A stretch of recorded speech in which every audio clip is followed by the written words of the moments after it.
Construction. Aujourd'hui, on a la chance d'avoir Michael de Rotor qui va nous parler des outils qui ont été réalisés dans le cadre du projet FCRBE et de sa Call for Capitalization qui a duré encore 3 ans derrière. Vous allez voir, c'est très fourni et l'idée, c'est d'avoir un peu une vue d'ensemble de tout ce qui a été produit pour que vous sachiez où aller récupérer ce qui vous intéresserait.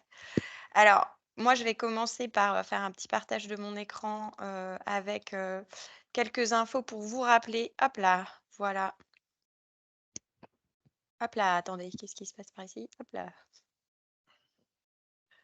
Tout va bien?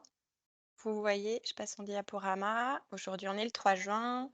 Voilà, donc ça, on est avec Anne de 3AR, David Sinas d'ODIS et puis, c'est avec le soutien d'Antoine, Bonche de l'ADEME qui soutient cet événement. Aujourd'hui, on est ici sur, le 3 juin avec Michael, à qui je donne directement, en fait, le micro parce qu'au final, j'ai pas grand-chose à raconter avec mes petites slides. Mais on reviendra dessus sur les événements du mois de juin, et les webinaires intéressants, donc je vous dis à tout à l'heure. Eh bien, bonjour, à tout le monde. J'espère que vous m'entendez correctement et que vous voyez mon écran. Je regarde s'il y a des confirmations. Parfait. Alors on peut commencer effectivement, mais donc, pour, rebondir sur l'introduction de Mathilde, je vais vous faire aujourd'hui un petit aperçu de le Reuse Toolkit, donc la boîte à outils réemploi qu'on a eu l'occasion de développer dans le cadre d'un 1er projet Interreg. Hem En fait, il se fait qu'avec Rotor, donc il y a une association bruxelloise, heu, active autour des questions de récupération et de réemploi des matériaux. Depuis quelques années, on a accumulé 2 projets, dans le cadre du programme Interreg Europe du Nord-Ouest. Le premier s'appelait FCRBE, faciliter la circulation des matériaux de récupération, et il y en a un second qui vient de démarrer au début de cette année-ci 2024, qui va nous occuper encore pendant 4 ans. Celui-là, je ne vais pas trop en parler aujourd'hui parce qu'on n'a pas encore énormément de résultats à vous présenter. Peut-être juste pour le résumer, dans ce projet, on accompagne des villes un peu partout sur le territoire du projet pour recréer des centres de récupération de matériaux, donc des sortes de dépôts municipaux, mais en version actualisée. Alors dans FCRBE, qui est le projet dont je vais parler un petit peu plus aujourd'hui, on a principalement développé une série de solutions destinées en fait, à toute la chaîne d'acteurs de la construction, mais avec un gros focus quand même sur les prescripteurs et les prescriptrices, donc maîtrise d'ouvrage et puis architectes, bureaux d'études, pour adopter, disons, des pratiques de récupération et de réemploi dans leurs projets. Alors, pour ce faire, on avait un beau partenariat assez diversifié, à la fois des centres de recherche, des autorités publiques, des universités et puis des acteurs plutôt de terrain, comme Salvo au Royaume-Uni, Bellastock et nous-mêmes Rotor. Comme Mathilde l'a, suggéré, c'est un projet qui a duré enfin qui s'est déroulé en 2 phases. Une première phase de 3 ans et puis on a obtenu une sorte d'extension pour pousser certains résultats plus loin et couvrir de nouveaux territoires. Alors pour Preuse, vous reconnaissez certaines organisations dans le partenariat. Pour le reste, comme je le disais, ce sont principalement des villes et puis des régions aussi, qui participent au projet. Alors voilà, le contenu du Reuse Toolkit, sans plus tarder, il touche un peu à toutes les étapes de la chaîne de récupération et de réemploi des matériaux. Il y a eu un gros focus sur le développement d'une méthode pour mener à bien ce qu'on a appelé dans le projet des inventaires réemploi, ce qu'en France on appelle sans doute plutôt le diagnostic. Comment est-ce qu'on reconnaît un matériau réutilisable? Quelles sont les informations pertinentes à collecter et comment faire en sorte que cette information puisse, Alors, aboutir je sais pas vous, mais moi, il y a un petit problème de micro. Hein? Ouais, à ça fait des Oui, également. alors je sais pas, mais voilà, c'est juste pour te prévenir Michael, s'il y a un petit truc que tu peux toucher, c'est peut-être un faux contact. Merci beaucoup. est-ce que c'est un peu plus fluide comme ça?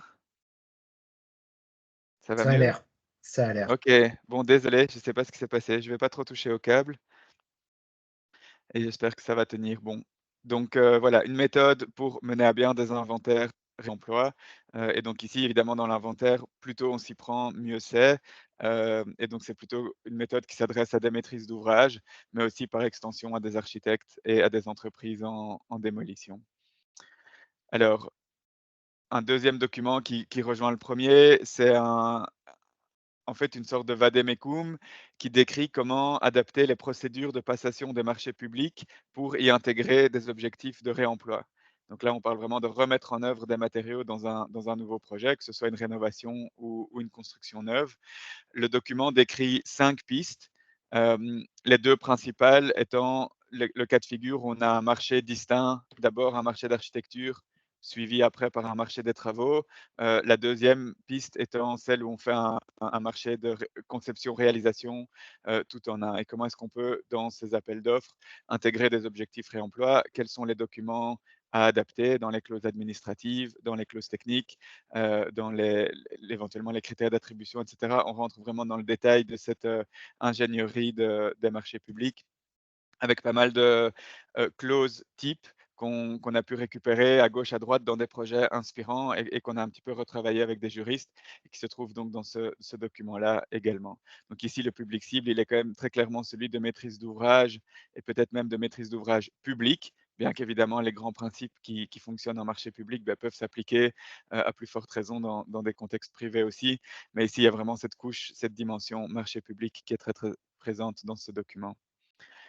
Alors, on a complété lors de la capitalisation ce document par un trio de 3 autres, on va dire des annexes, qui étudient un cas particulier, celui où on voudrait formuler un objectif de réemploi sous une forme quantitative.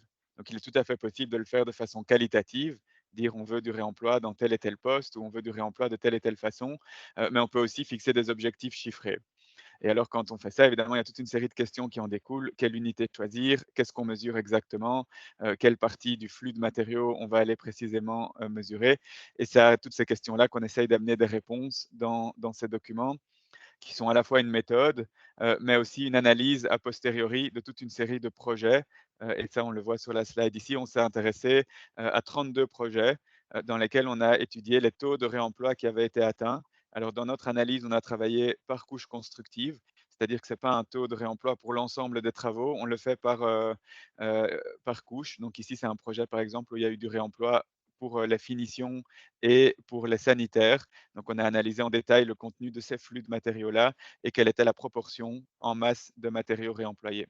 Et puis, vous voyez que pour chaque fiche, on détaille aussi exactement les matériaux qui ont été réemployés, la masse que ça représente et les éventuels gains environnementaux qui en découlent.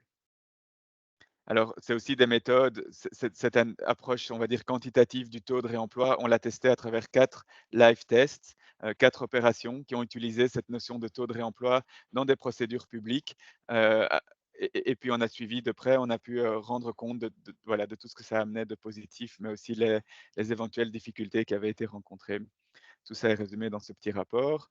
On a également produit, et ça c'est plutôt dans l'idée d'alimenter le travail des architectes et des bureaux d'études, on a produit un catalogue de 36 fiches matériaux dans lesquelles on essaie de condenser un petit peu l'état des connaissances autour de toute une série de matériaux relativement couramment récupérés et réemployés.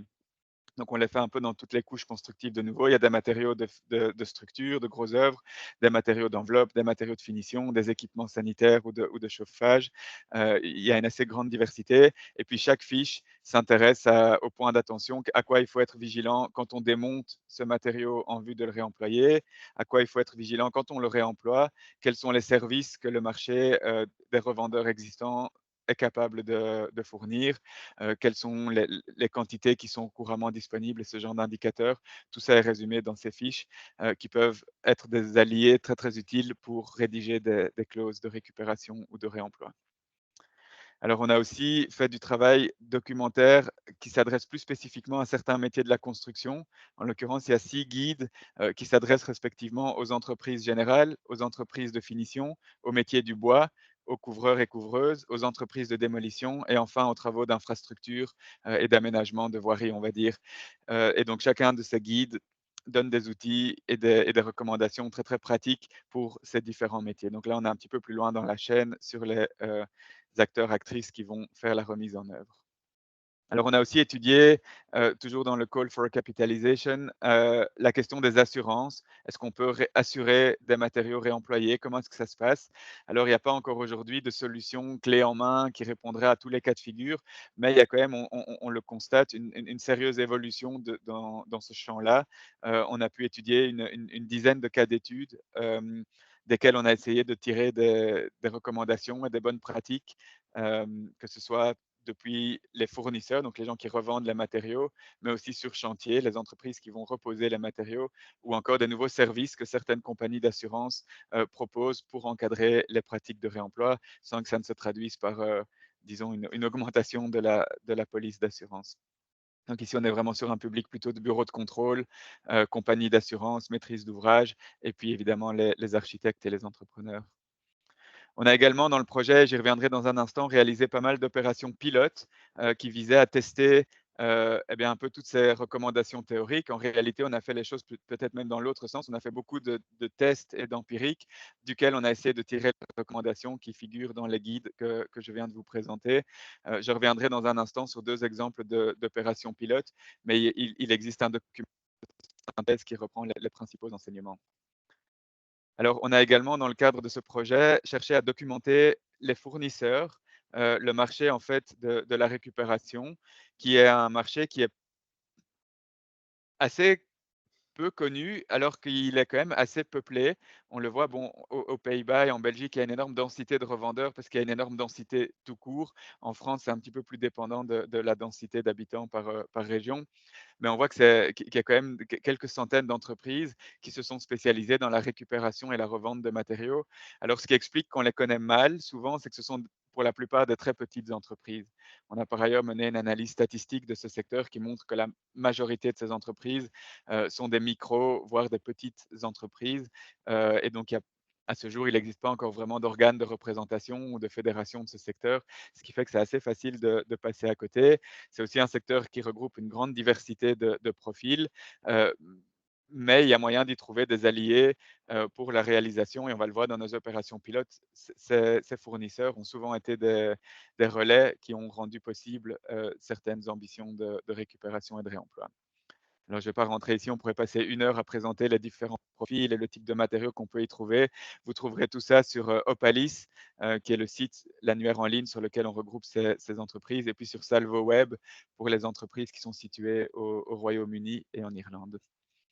Alors, on a également, enfin, dans le projet, travailler sur la mise au point d'un label qui s'adresse plutôt aux revendeurs de matériaux et qui atteste l'origine effectivement récupérée des matériaux, par opposition à des matériaux neufs qui auraient été artificiellement vieillis pour ressembler à des matériaux de récupération.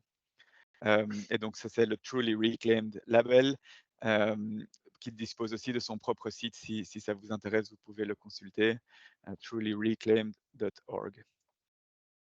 Alors, il y a eu pas mal d'autres documents. Évidemment, dans les 4 ans, 5 ans même, on a été fort actifs. Il y a un document qui s'adresse plutôt aux autorités publiques avec des recommandations sur des politiques publiques pour favoriser le réemploi. Il y a de la documentation, un petit peu de vulgarisation sur toute une série de sujets ou de questions fréquemment posées. Il y a eu énormément d'événements. Tout ça est documenté soit sur Opalis dans la section documentation, soit sur le site du projet FCRBE dont l'URL est ici. Si vous tapez FCRBE dans un moteur de recherche, c'est à peu près le seul projet qui a un acronyme aussi compliqué, donc vous ne devriez pas vous tromper. Dans la section Outcomes, vous trouverez tous les résultats que je viens de vous présenter. Alors, je voudrais maintenant passer juste pour vous présenter un petit peu plus en détail 2 exemples d'opérations pilotes qui montrent un peu comment, en pratique, ces outils peuvent être mobilisés et ce qui permettent de débloquer dans des cas, on va dire, très situés, très concrets. Alors, dans nos opérations pilotes, pour des raisons de timing essentiellement, il y a un petit peu 2 catégories. Il y a les opérations qui se sont focalisées plutôt sur de la récupération, c'est-à-dire des travaux de démolition qui étaient en cours, dans lesquels on a essayé de récupérer un maximum de matériaux en vue de les réemployer, donc éviter qu'ils ne deviennent du déchet et qu'ils finissent dans les filières de recyclage ou d'incinération, plutôt faire en sorte qu'ils soient déposés soigneusement, soit avant, soit pendant les travaux de curage ou de démolition, et faire en sorte que ces matériaux soient remis en circulation. Alors parfois, ils étaient prévus pour être réemployés sur le même chantier, mais alors avec des temporalités qui dépassaient un petit peu notre propre agenda. soit remis en circulation via des revendeurs professionnels. Et puis l'autre moitié des opérations pilotes, grosso modo, c'était plutôt du réemploi. Donc là, on est sur des travaux, on va dire, de réalisation. On rénove, on construit et on essaye qu'une partie des matériaux qu'on utilise pour ces travaux-là soient des matériaux réemployés. Et là aussi, dans certains cas, c'est des matériaux qui pouvaient avoir été démontés préalablement sur le même site ou des matériaux qui proviennent d'autres chantiers en passant ou non par des revendeurs. On avait un petit peu toutes ces typologies-là. On a mené 36 opérations en tout, réparties sur l'ensemble du territoire du projet. Et vous voyez en jaune, c'est plutôt la récupération, en bleu, c'est plutôt la remise en œuvre, le réemploi. Alors, première opération ici qui se focalisait sur la récupération, on est sur la rénovation d'un bâtiment hospitalier des années 30 à Strasbourg. Vous le voyez ici en vue aérienne. Euh, on est sur des travaux de curage assez profonds. La structure principale du bâtiment est conservée, mais quasiment toutes les finitions intérieures ont dû être évacuées. Et on est sur un scénario où, pour des raisons tout à fait contingentes, le réemploi sur site n'était pas possible. En fait, on a intervenu dans la dynamique de ce projet, alors que le nouveau projet était déjà ficelé. Il n'y avait plus vraiment moyen de réouvrir ce dossier-là. Donc, le focus était plutôt sur comment faire en sorte qu'on puisse récupérer des matériaux et assurer qu'ils soient réemployés ailleurs que sur ce site-là. Donc voilà, ça c'est évidemment pas l'idéal. Dans un monde de rêve, on serait intervenu plus tôt et on aurait pu explorer ensemble avec les concepteurs, conceptrices des scénarios de réemploi sur site. Mais voilà, les choses étant ce qu'elles sont, on s'est concentré sur ce qu'on pouvait faire. Et donc évidemment, la première étape ici, ça a été la réalisation de l'inventaire des matériaux, une sorte de relevé minutieux de tout ce qui, dans les flux de matériaux voués à l'évacuation, présentait un potentiel de réemploi. Et donc on voit que c'est un bâtiment qui contient des finitions assez qualitatives. On est sur du matériau des années 30, donc des carrelages en céramique, des belles charpentes en bois massif, des radiateurs en fonte, qui sont des produits relativement courants sur le marché de la récupération. Donc on est sur des matériaux qui ont en fait un assez haut potentiel, en plus présent en relativement grande quantité dans le bâtiment par ailleurs bien entretenu, en bon état. Donc tout ça sont des indices plutôt favorables qui sont collectés dans voilà, ce diagnostic, cet inventaire. On fait le détail alors des quantités précises, des spécifications, des dimensions, etc. Dans le cas des matériaux de finition, il y a évidemment des tests de démontage qui sont réalisés pour confirmer ou infirmer le potentiel de réemploi. Ici, il s'avère que voilà, souvent la céramique posée sur mortier de chaux, elle est récupérable sans trop de soucis, mais également ici les petits carreaux en faïence, un petit peu plus fragiles, donc parfois un petit peu moins récupérables. Ici, se démontent sans trop de soucis, et donc on a des certitudes sur le fait qu'il y a un potentiel là qui est avéré. Ce potentiel, on le traduit ici avec une sorte de document qui résume un petit peu les grandes catégories. Et donc, les lots de catégorie A, donc avec le plus haut potentiel de réemploi, ce sont des matériaux qui sont demandés et qui sont là présents en bonne quantité, dont on a testé le démontage. Et puis en orange et rouge, c'est des catégories où on a un petit peu moins d'informations. Donc, on est un tout petit peu moins sûr, mais on soupçonne qu'il y a un potentiel malgré tout. Toutes ces questions de potentiel, on les teste aussi auprès de revendeurs dans une sorte de pré-étude de marché en testant s'il y a des filières de reprise qui seraient potentiellement intéressées par tel et tel lot. Et ça donne ce genre de tableau que vous connaissez si vous avez déjà fait ce genre de démarche. On a des adresses et puis on a des cases en vert, en orange et en rouge qui rendent compte de l'intérêt ou non du marché pour ces lots de matériaux. Et vous voyez qu'il y a quand même pas mal de cases vertes qui apparaissent. Donc tout ça, évidemment, confirme le potentiel. Et donc ça nous permet, au moment de formuler le marché de dépose, donc c'était un marché de travaux qui était spécifique, hein, qui concernait uniquement la dépose, on peut joindre à ce marché, par exemple, en annexe, une liste indicative des repreneurs potentiels. Et puis surtout, on peut formuler dans les exigences du marché une série de lots pour lesquels on demande aux soumissionnaires de garantir un réemploi, ici compté en quantité, pour 3 lots dont on avait un très, très haut taux de certitude sur le potentiel de récupération. Donc là, il y avait juste pas de discussion. Tous les soumissionnaires, en acceptant l'offre, devaient s'engager à atteindre ces taux-là, dans les travaux. Et puis, il y avait un deuxième dispositif qui était plutôt via un critère d'attribution. On proposait aux soumissionnaires d'aller plus loin que ces seuils minimums, et ils pouvaient engranger des points, grâce à ça. Alors au final, l'offre qui a été sélectionnée, qui a été retenue, c'était pas celle qui allait le plus loin sur le critère d'attribution, puisqu'il y avait évidemment d'autres critères qui étaient en jeu, notamment des critères de prix, donc qui ont été ici plus prépondérants. Mais on s'assurait qu'au moins pour les 3 lots, il y avait de la récupération qui était effectuée. Et puis ici, il s'est avéré aussi qu'en cours de route que, l'entrepreneur a pu aller plus loin que ce qu'il imaginait et a finalement récupéré beaucoup plus que ce à quoi il s'était engagé dans son œuvre.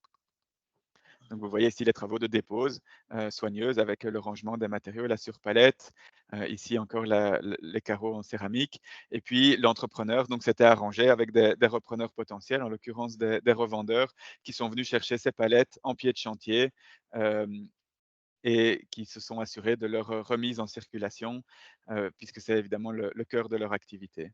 Alors au final, il y a aussi eu ça s'était demandé à l'entreprise de réaliser un petit bilan des opérations qui attestait de ce qui avait été atteint et on voit qu'au final, c'est 50 tonnes de matériaux qui ont pu être récupérés, sur un chantier qui produisait à peu près 1 000 tonnes de déchets. Donc on est sur du 5 de taux de récupération, ce qui est pas mal pour ce type de travaux. Alors, deuxième et dernier exemple, plutôt focus sur le réemploi. Donc ici, on est sur des flux entrants, la réalisation de travaux dans lesquels on va essayer, de réemployer des matériaux. On est à Quimper, sur travaux plutôt d'aménagement de voiries, d'espaces publics. Donc c'est tous les abords de la gare, qui sont repensés et redessinés pour être rénovés. Alors là, il y a travail de nouveau d'inventaire, réemploi sur site. Quels sont les pavés, par exemple, qui sont disponibles sur site qu'on va pouvoir réemployer? Il y a une très grosse fraction qui venait de là, qui a pu être réemployée sur place. Mais on a aussi investigué d'autres fournisseurs potentiels, notamment pour tout ce qui est matériaux pierreux, qui sont en plus en Bretagne, pas mal représentés. Il y a beaucoup d'entreprises qui se sont spécialisées dans la récupération de dalles de granit, notamment, mais aussi pavés, bordures, etc., qui étaient des ingrédients potentiels pour la conception du projet d'aménagement. Et on a également étudié les flux de bois, du bois plutôt exotique adapté à des applications en extérieur, qu'on retrouve aussi chez certains revendeurs. Heu, alors peut-être un tout petit peu moins dans la région, il faut un petit peu élargir le cercle, mais il y a des lots qui sont potentiellement intéressants, par exemple pour tout ce qui est réalisation de mobilier urbain. Et donc sur base de ces études-là, complétées aussi par des collectes d'échantillons et puis un peu des études sur les méthodes de reconditionnement ou de traitement des matériaux pour atteindre certains seuils de finition, heu, et bien les architectes, et les concepteurs, conceptrices se mettent au travail pour concevoir du mobilier ou des éléments d'aménagement à partir de ces sources potentielles. Et puis il y a aussi tout un travail au niveau de la rédaction des cahiers des charges, avec la description des exigences performantielles attendues, la description du caractère évidemment réemployé qui est important, et puis un dessin qui est adapté autour de ces matériaux-là, avec notamment un jeu ici sur les questions dimensionnelles. On ne se focalise pas nécessairement sur des dimensions ultra précises, mais on accepte qu'il y ait une certaine marge de tolérance entre telle taille et telle taille. Les pavés peuvent convenir, pour autant qu'ils soient de granit et homogènes, etc., etc. Et puis voilà, ici, les réalisations, on voit qu'il y a des stocks temporaires sur chantier, et des fournisseurs qui ont livré des matériaux pour la réalisation ici des nouveaux aménagements. Vous en voyez une image là. Voilà, ben j'ai terminé ce rapide aperçu plutôt de tour d'horizon des différents outils. Ça nous laisse encore quelques minutes pour des éventuelles questions. Je sais que Ouais, c'est Mathilde voulait super. encore aussi clôturer. Ouais, moi j'en ai vraiment pour quelques secondes. Je propose, à chacun de lever la main, ou de poser une question dans le chat si jamais vous avez des questions. Mais à la limite, j'en ai une pour commencer. J'aurais aimé que tu reviennes sur, ce qui a été produit dans la documentation pour les entreprises. Parce que du coup, c'est la partie du projet que je connais moins. Voilà, super bravo, comme dit Yann. Merci beaucoup, Mickaël.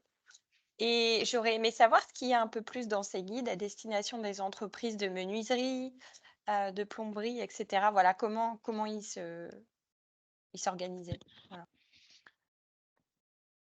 Ben donc, c'est Peut-être tu peux principalement revenir sur ta slide, qu'on voit à quoi il ressemble, la ouais, première de couverture, comme ça les gens ils peuvent se rendre compte, ben éventuellement. Merci. je vais vous les montrer sur Opalis, ce sera encore plus facile. Tuc, je me remets en partage. Donc quand vous arrivez sur Propalis, sur la page documentation, ça se présente comme ça et donc ici, on est sur les guides réemploi en pratique,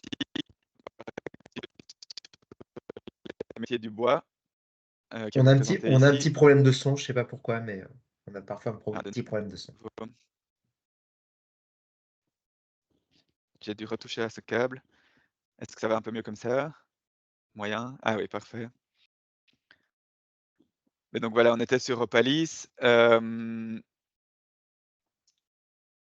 et donc vous pouvez télécharger les guides par ce biais-là. En gros, la table des matières, c'est toujours un petit peu la même. C'est comment est-ce qu'on peut récupérer ces matériaux? Quelles sont les opérations pour les reconditionner?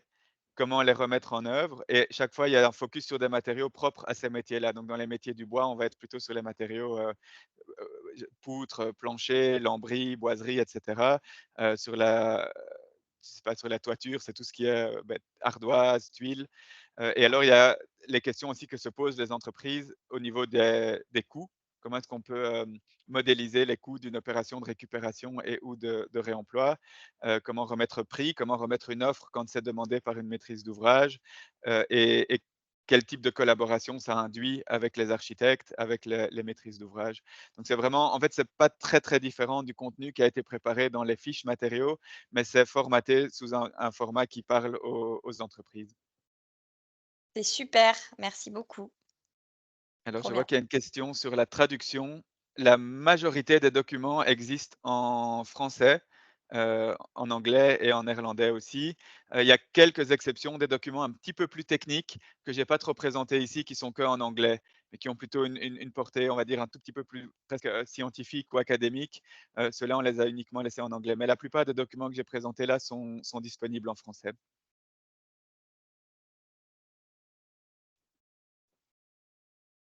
Merci beaucoup, Michael. Vas-y, David. Ouais, c'est une petite question qu'on avait déjà abordée, Mathilde, mais est-ce que la base des plateformes de réemploi, elle est à jour? Ou si c'est pas le cas, comment on peut faire pour la mettre à jour vu qu'il y a des initiatives assez régulières de plateformes? Comment on peut faire sur Opalis?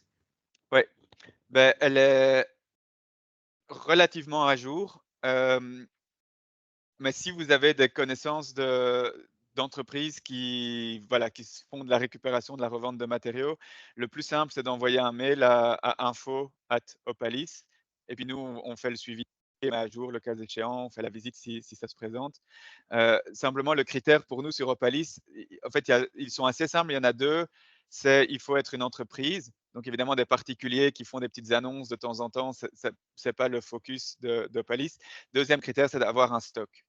Donc des gens qui font par exemple uniquement de la publicité pour des matériaux potentiellement disponibles, et qui se contentent entre guillemets de publier ça en ligne. A priori, ça ne rentre pas non plus sur Opalis. Nous, c'est vraiment des entreprises qui ont un stock. Alors, je vois une question intéressante sur les cultures des différents pays, et la reproductibilité des opérations. Hem, de notre expérience là, dans ce gros melting pot européen dans lequel on s'est trouvé mélangé, les différences sont pas notables, notamment parce que tout le monde hérite d'une réglementation sur les marchés publics qui en fait est européenne. Alors il y a des légères nuances dans les applications nationales, il y a parfois des choses qui s'appellent un peu différemment, mais l'esprit des règlements est vraiment très, très identique et on a essayé dans nos documents d'utiliser un vocabulaire qui soit le plus clair et le plus général possible. Donc normalement, tout le monde devrait pouvoir le lire avec son propre vocabulaire et s'y retrouver. Quand il y avait justement des nuances, on les indique. L'exception, je dirais, c'est peut-être l'Angleterre, mais bon, ceux-là ne sont plus dans les nouveaux partenariats. Là, il y avait une culture du marché public qui était quand même assez différente, qui n'était pas incompatible avec ce qui se faisait en Europe, mais qui était quand même assez exotique. Vive l'Europe, ouais. Bon, bah, c'est super, merci beaucoup. Écoutez, pour plus d'infos, du coup, c'est sur Opalis ou sur le lien du projet, mais que je vous ai mis aussi dans le corps du mail, si vous y avez eu accès ou qui se retrouve encore sur le site des Midi Circulaires, dans la rubrique, Midi Circulaires de LinkedIn. Je vais juste, vous partager, les derniers événements, à noter ici. Voilà. Donc on a hop là, il y a un super, webinaire le 5 juin. Attendez. Oh!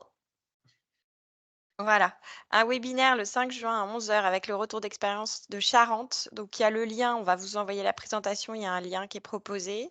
Ça se passe sur le net. Aussi, le 5 juin, c'est Ecominero qui fait un webinaire sur un soutien financier aux plateformes physiques de réemploi, matériaux tech, activités de reconditionnement. Le 6 juin, il y a une présentation de l'appel à projet expérimentation chantier de réemploi organisé par Valobat. Ensuite, il y a un événement à Bordeaux le mardi 25 juin organisé par le collectif Cadres et Hydre sur le sujet, c'est une journée technique, voilà, sur l'économie du réemploi. Un webinaire le 25 juin sur le SS et le réemploi à 13 heures organisé par Valélia. Et avant le 28 juin, il y a l'appel à projet Solutions innovantes qui parle davantage de recyclage et de valorisation qui est organisé par Valobat. Ça, c'est la date de dépôt finale. Le prochain lundi, midi circulaire, c'est le 1er juillet à midi. Vous aurez les infos par mail ou sur la rubrique midi circulaire de ODIS. Voilà, vous avez toutes les infos. Je crois que c'est tout. On peut se dire au revoir. Merci beaucoup pour votre présence. Merci Et beaucoup. merci à Anne et David.